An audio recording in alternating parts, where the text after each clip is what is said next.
Hello friend, कैसे हैं आप लोग। आज हम बात करेंगे म्यूचुअल फंड के बारे में। देखिए, म्यूचुअल फंड की तारीफ बहुत हो चुकी, बहुत वाहवाही हो चुकी, बहुत उसकी शाबाशी हो गई, पीठ थपथपाई जा चुकी है। अब आज ऐसी चीज़ों के बारे में बात करेंगे जो म्यूचुअल फंड्स के लिमिटेशंस हैं, रिस्क हैं, टू सम एक्सटेंट उसके कमियां भी आप कह सकते हैं। कुछ जगह पे आपके पैसे की, let's put it a better word, लूट भी है कुछ सेंस में। तो आज उसी 5 चीज़ों के बारे में बात करेंगे। और आपको कोई बता नहीं रहा है, क्योंकि सब उसकी पीठ थपथपा रहा है कि म्यूचुअल फंड बहुत अच्छा है, बहुत अच्छा है। बट ये आपको पता होना चाहिए कि ये 5 चीज़ें ऐसी हैं जो आपके म्यूचुअल फंड में ना सिर्फ आपके जो आपका रिवार्ड स्ट्रक्चर है या जो आपका गेन है उसमें डेंट मारती हैं, बट इन जनरल भी उसको एक खराब प्रोपोर्शन में रखती हैं।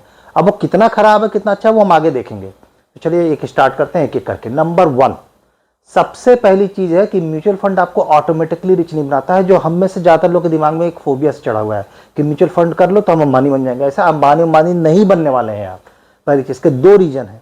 नंबर 1 कि इसके लिए कंसिस्टेंसी और डिसिप्लिन दोनों चाहिए, यानी कि आपको लगातार लंबे समय तक, और लंबा समय से बहुत इंपॉर्टेंट है, इसको हाईलाइट कर लीजिए, लंबे समय तक आपको पैसे डालने हैं, कम से कम 10 साल में। तो ये कहता हूं, मैंने एक पुराना वीडियो भी है एसआईपी पे, उस पर मैंने ये बात चर्चा करी है और वहां मैंने बताया है कि अगर आपको कंपाउंडिंग का इफेक्ट देखना है तो कम से कम 10 साल तो पैसे डालिए, तब तो आपके पैसे पे जो कंपाउंडिंग है वो आपका एक बढ़िया अमाउंट आपको दिखेगा।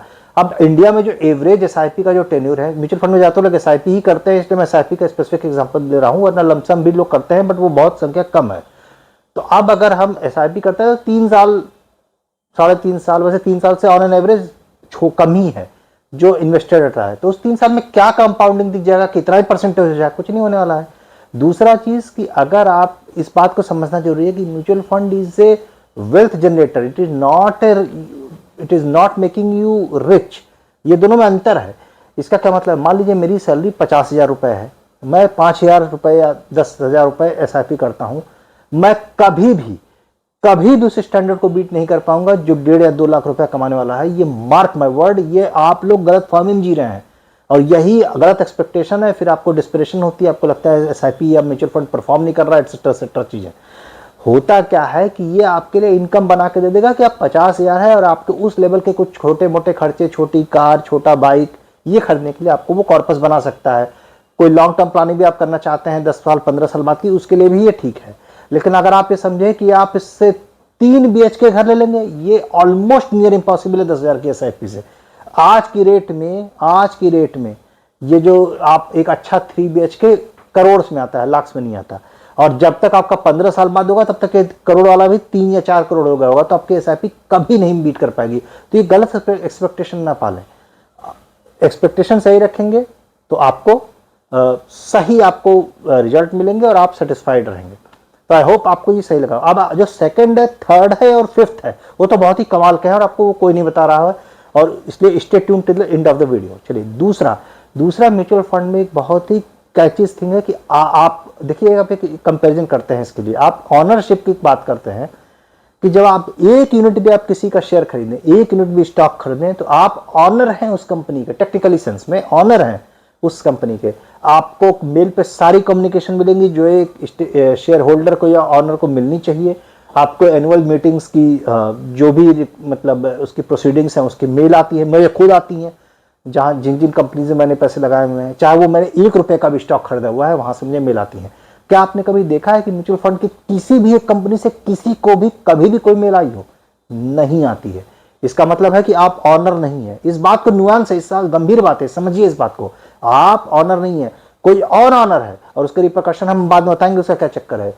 उसको आती होगी, आपको नहीं आती है। आप उस आदमी को या उस इंस्टीट्यूशन को पैसे दे रहे हैं रादर देन कि उस एक्चुअल कंपनी के स्टॉक।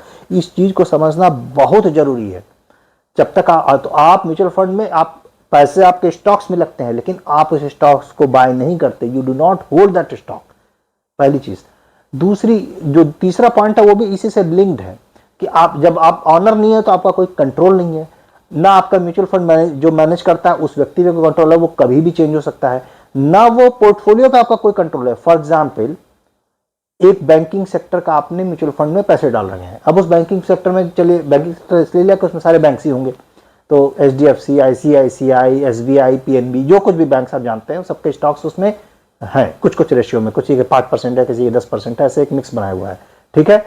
अब ये मिक्स कितना रहेगा इस पे आपका कोई से नहीं है। Even though you are the investor, you are putting your hard earned money, आपका कोई से नहीं है। वो म्यूचुअल फंड या इन्वेस्टमेंट जो कंपनी है, जो बीच में मिडिल मैन है, वो डिसाइड करता है किस फंड को कितना बाई करना है, मतलब किस कंपनी में कितना इन्वेस्टेड करना है, इन्वेस्ट बढ़ाना है, घटाना है, सेल ऑफ करना है। ये सब कुछ उस कंपनी या उस पर्सन के हाथ में है, आपके हाथ में नहीं है। यही गंभीर बात है, समझिए इसके रिपरकशन होते हैं। और आप अगर इसको नहीं समझ रहे हैं तो आपका म्यूचुअल फंड से एक्सपेक्टेशन गलत है। ठीक है, अब सेकंड और third point I am sure कि आपको किसी ने नहीं बताया होगा ये पर्सपेक्टिव, और ये बहुत ही नुआंस और गहरी बात है जो आपको समझनी चाहिए कि आप पैसे लगा रहे हैं एक ऐसी स्कीम में जिसमें आप कुछ भी ओन नहीं कर रहे हैं। ठीक है, मैं इसका ये मतलब नहीं कि बिल्कुल आउटराइट में रिजेक्ट कर रहा हूं, नहीं, उसके फायदे तो हैं ही, फायदे तो आपको सबको पता है। मैं वहां पे लिमिटेशंस बता रहा हूं क्या दिक्कत है। तो सबसे पहले कि आप इस बात से सहमत है तो कमेंट बॉक्स में जरूर यस नो या अपनी राय जरूर लिखें कि हाँ भाई ऐसा मुझे लगता है कि आप जो कर रहे हैं सही है। अब फोर्थ पॉइंट यार आई डोंट थिंक कि मतलब ये तो सीधे से लूट है।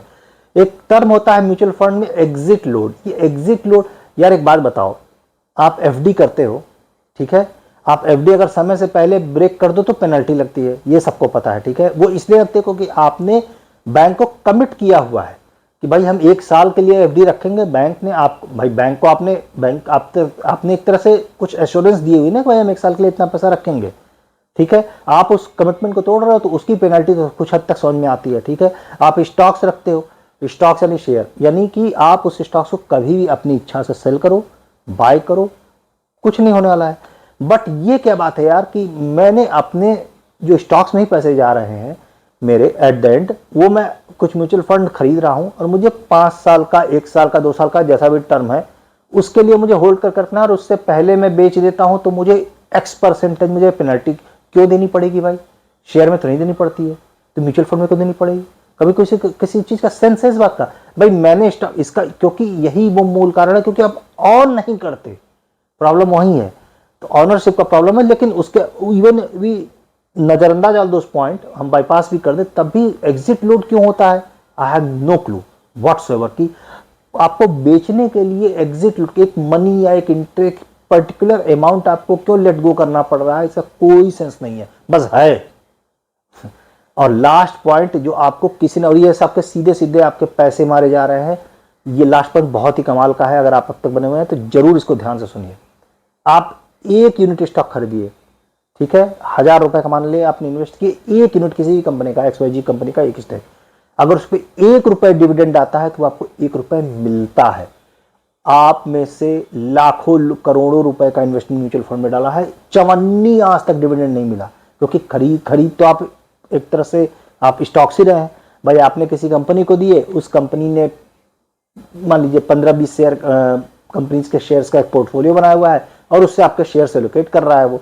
तो किसी के कुछ शेयर हैं, किसी के कुछ शेयर हैं, किसी कुछ शेयर्स हैं, ऐसे ऐसे करते करते बहुत सारे शेयर्स हैं आपके पास, लेकिन किसी भी कंपनी से कभी भी 1 रुपए का भी आपको डिविडेंड मिला नहीं मिला है। कितने पैसे मर गए आपके पता ही नहीं चल रहा है। इसमें से कुछ कंपनी ऐसे हो सकती है जो 1% दे, कुछ परसेंट 2% दे, और मान लीजिए अगर जिनके ज्यादा इन्वेस्टेड होते हैं, 1-2 करोड़ रुपए का जिनका इन्वेस्टेड है, उनके तो लाखों रुपए पर ईयर मर रहे हैं सिर्फ क्योंकि उनको कोई इंटरेस्ट नहीं मिल रहा है। ये सब म्यूचुअल फंड कंपनी जो बीच की मीडिएटर खा रही है।